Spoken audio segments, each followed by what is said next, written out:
అదే ట్రంప్ ప్రకటనకు సంబంధించిన బ్రేకింగ్. ఇరాన్ తో శాంతి ఒప్పందం కుదిరిందని చెప్తూ ఉన్నారు ట్రంప్. సో ఇరాన్ తో ఒప్పందం కుదిరిందని, ఇరాన్ ఓడరేవుల దిగ్బంధం ఎత్తివేయాలని ఆదేశించాను అన్నారు. సుంకం లేకుండా హోర్మోజ్ జలసంధి తెరుచుకుంటుంది అన్నారు. హోర్మోజ్ జలసంధి ద్వారా చమురు రవాణా చేయాలని ట్రంప్ పోస్ట్ పెట్టారు. శాంతి ఒప్పందానికి సహకరించిన వారికి అభినందనలు తెలిపారు ట్రంప్. ఈ నెల 19న స్విట్జర్లాండ్ లో ఒప్పందంపై సంతకాలు జరుగుతాయని పాక్ ప్రధాని షరీఫ్ ట్వీట్ చేశారు.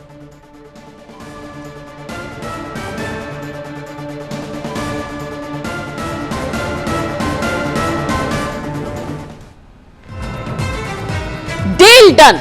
ఎస్, అమెరికా ఇరాన్ మధ్య శాంతి ఒప్పందం కుదిరినట్టు అమెరికా అధ్యక్షుడు ట్రంప్ ప్రకటించారు. ఇరాన్ తో ఒప్పందం కుదిరిందని, ఇరాన్ ఓడరేవుల దిగ్బంధం ఎత్తివేయాలని ఆదేశించాను అన్నారు. సుంకం లేకుండా హోర్మోజ్ జలసంధి తెరుచుకుంటుంది అన్నారు. హోర్మోజ్ జలసంధి ద్వారా చమురు రవాణా చేయాలని ట్రంప్ పోస్ట్ పెట్టారు. శాంతి ఒప్పందానికి సహకరించిన వారికి అభినందనలు తెలిపారు ట్రంప్. ఈ నెల 19న స్విట్జర్లాండ్ లో ఒప్పందంపై సంతకాలు జరుగుతాయని పాక్ ప్రధాని షరీఫ్ ట్వీట్ చేశారు.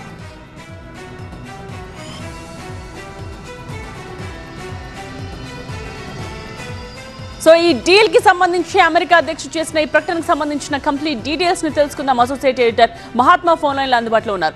మహాత్మా, ఎలా చూడాలి ఈ డీల్ ని? శాంతి ఒప్పందం కుదిరిందని ట్రంప్ ప్రకటించారు. ఇటు ఇరాన్ కూడా అఫీషియల్ గా ఒక స్టేట్మెంట్ ఏమైనా ఇచ్చిందా?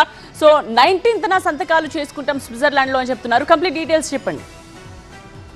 ఇటు అమెరికాతో పాటు ఇరాన్ కూడా ఈ డీల్ కి సంబంధించి ఒక ప్రకటన జారీ చేసింది. మొత్తంగా ఈ రెండు దేశాల మధ్య శాంతి ఒప్పందం కుదిరింది. ఇంకా ఒప్పందం మీద సంతకాలు చేయడం మాత్రమే మిగిలింది. ఈ పరిణామాలు అంతర్జాతీయంగా ప్రతి దేశం కూడా ఎదురు చూస్తుంది ఈ రెండు దేశాల మధ్య ఒప్పందం కోసం. ఎందుకంటే ఆ రెండు దేశాల మధ్య నెలకొన్న ఉద్రిక్తతల కారణంగా మిగతా ప్రపంచం అంతా కూడా సఫర్ అయింది.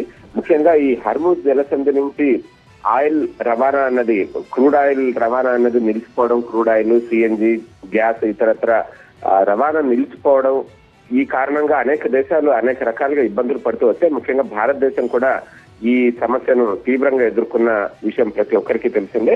అయితే ఇప్పుడు ఈ ఒప్పందం, రెండు దేశాల మధ్య ఒప్పందం కుదరడం, ఆ వెంటనే అంతర్జాతీయ క్రూడ్ మార్కెట్ లో కూడా ధరలు ఒక్కసారిగా పతనమయ్యాయి. ఆ బ్రెంట్ క్రూడ్ ఆయిల్ ధర చాలా తగ్గింది. అది దాదాపు $84 పడిపోయింది. అది ఒకానొక దశలో $120 వరకు కూడా వెళ్లిన పరిస్థితిని మనం చూసాం. $120 దాటిన వాతావరణాన్ని చూసాం.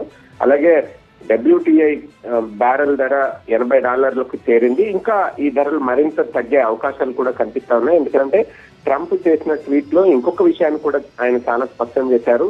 హర్మూజ్ జలసంధి పూర్తిగా టోల్ ఫ్రీ, అంటే గతంలో ఎలాగైతే ఉందో అదే మాదిరిగా ఎటువంటి సుంకాలు చెల్లించాల్సిన అవసరం లేకుండానే ఆ జలసంధి నుంచి నౌకల్ని రవాణా చేయవచ్చు అంటే ఆయన చాలా స్పష్టంగా చెప్పారు. అందులో ఒక మహాత్మా, అక్కడ యుద్ధం జరిగితే ఇక్కడ ప్రభావం ఎక్కువగా కనిపించింది మన మీద.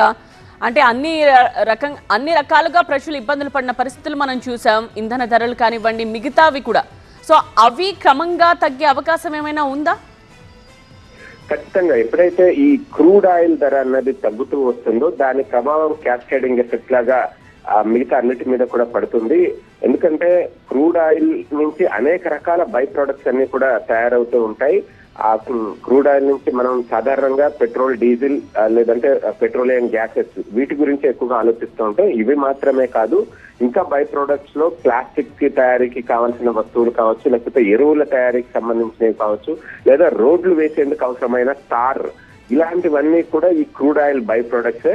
సో ఒకసారి క్రూడ్ ఆయిల్ ధర తగ్గిందంటే వీటన్నిటి తయారీ మీద కూడా ప్రభావం చూపుతుంది. ఆటోమేటిక్ గా వాటి ధరలు కూడా తగ్గుదల అన్నది అవకాశం ఉంటుంది.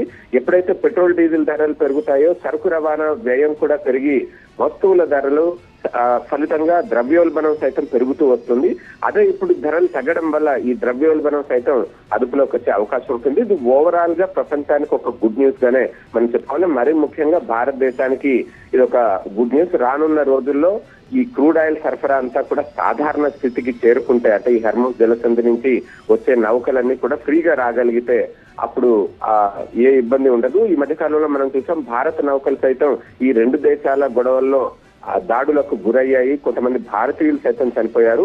ఇక మీదట ఆ పరిస్థితి లేకుండా ఆయిల్ ట్యాంకర్ నౌకలు కావచ్చు, లేకపోతే గ్యాస్ నౌకలు కావచ్చు, ఇవన్నీ కూడా ఇది వరకటి లాగా యథావిధిగా భారతదేశానికి సురక్షితంగా చేరుకునే అవకాశం ఉంటుంది.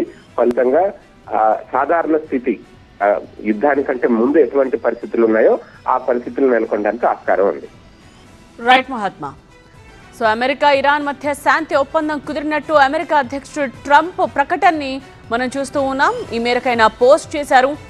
సో ఇరాన్తో ఒప్పందం కుదిరింది, ఇరాన్ ఓడరేవుల దిగ్బంధం ఎత్తివేయాలని ఇప్పటికే ఆదేశించాం, అలాగే సుంకం లేకుండా కూడా హోర్ముజ్ జలసంధి తెరుచుకుంటుంది అన్నారు. సో ఇది ప్రపంచానికి ఒక గుడ్ న్యూస్ అని చెప్పాలి.